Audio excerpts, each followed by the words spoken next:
They can, they just want you to use it. They can, put you on the spot. You can hear me if I don't use it?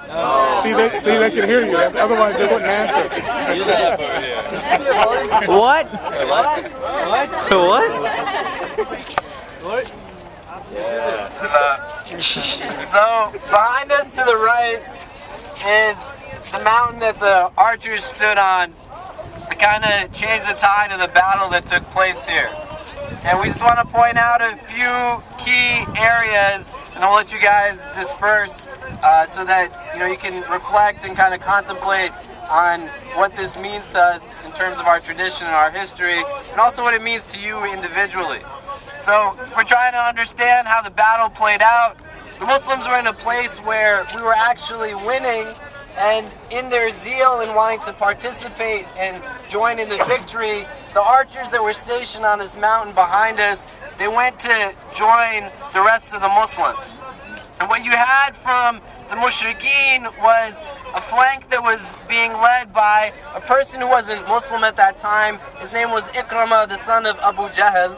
He was leading one side of the Meccan army, and as he was kind of causing a distraction for the rest of the people, Khalid ibn Walid comes around and essentially flanks the Muslim army. He catches them by surprise, and the entire tide of the battle is shifted, and now the Muslims are on the defensive, right? All the companions immediately run to see how they can protect the Prophet ﷺ. A rumor goes up that the beloved of Allah has passed away, that the Meccans have actually killed him. But when they find that that's false, the companions, they retreat with the Prophet up onto one of the mountains. Do you know which one? To the left here. And they go there to seek sanctuary from the Meccans.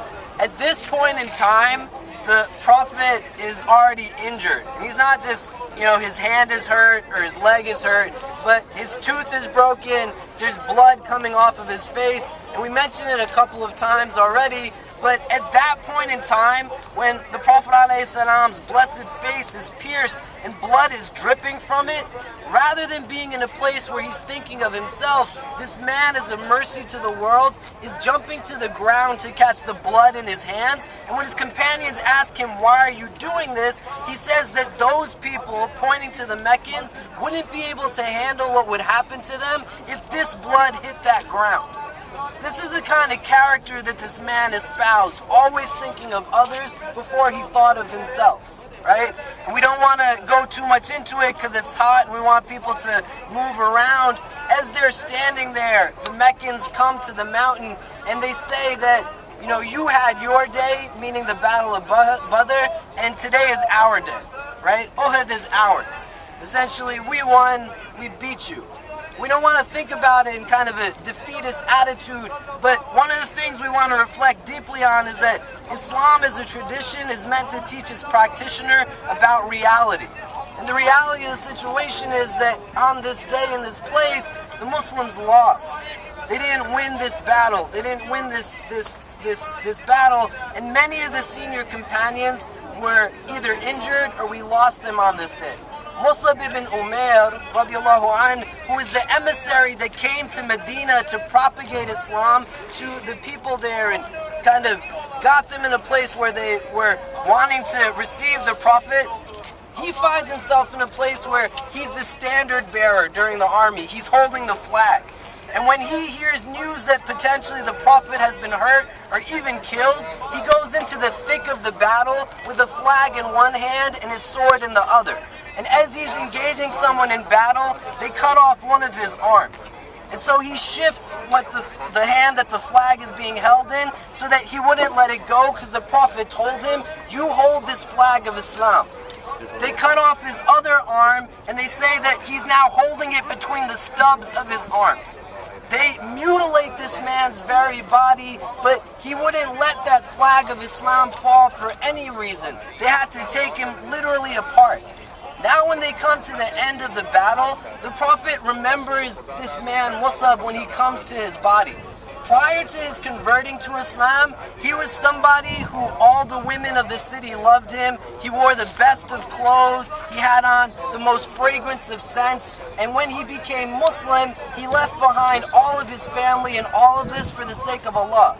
Now when the Prophet's standing in front of his body and he's trying to cover his body with a sheet, they say that the sheet that he had was so small that if he covered his face with it, then his feet would be exposed. And if he covered his feet with it, then his face would be exposed. So the Prophet ﷺ covers his face and he puts onto his feet some plants to kind of suffice for it. But tears comes to his eyes because he remembers this young man, Musab, and what he was before in terms of everything he had material and what he was leaving this world on, not even a sheet that could cover his entire being. Right? Hamza radiallahu ta'ala an falls in this battle, and I'm sure, did you talk about that? Hamza was the uncle of the Prophet ﷺ. We talked about it briefly on our bus. This was a man who, when the Muslim community was very weak and they couldn't even go out and publicly display their Islam, Hamza comes and he begins to strengthen the Muslim community. The Prophet makes dua, Allahumma izzil Islam bi habba rajalani ilayk, Amr ibn Hisham or Umar ibn al-Khattab, that, oh Allah, bring some izzah, some strength to Islam, and it's a strength that's rooted in dignity and respect, right? In Urdu you have the same word, izzah. And so he's saying, bring that kind of strength to the Muslim community by one of these two men who's more beloved to you, Amr ibn Hisham, who we know as Abu Jahl, or Umar ibn al-Khattab. And we know how the dua is accepted, Umar becomes Muslim. But a few days before Umar becomes Muslim, Hamza, the uncle of the Prophet, becomes Muslim. Hamza is one of the few relatives of the Prophet of God who actually follows him and doesn't mock him or ridicule him or make him feel isolated or ostracized because he is propagating this deen. We have uncles of the Prophet who would go and spread to the community, my nephew has lost his mind. And now Hamza becomes a Muslim and his strength is so great. When we understand Umar in the hours before he converted to Islam, he had strapped a sword to his neck and was on his way to kill the Prophet.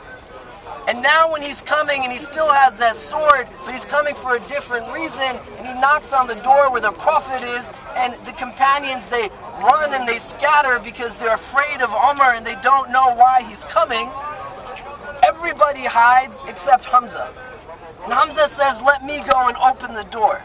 Because he doesn't have fear, he's courageous.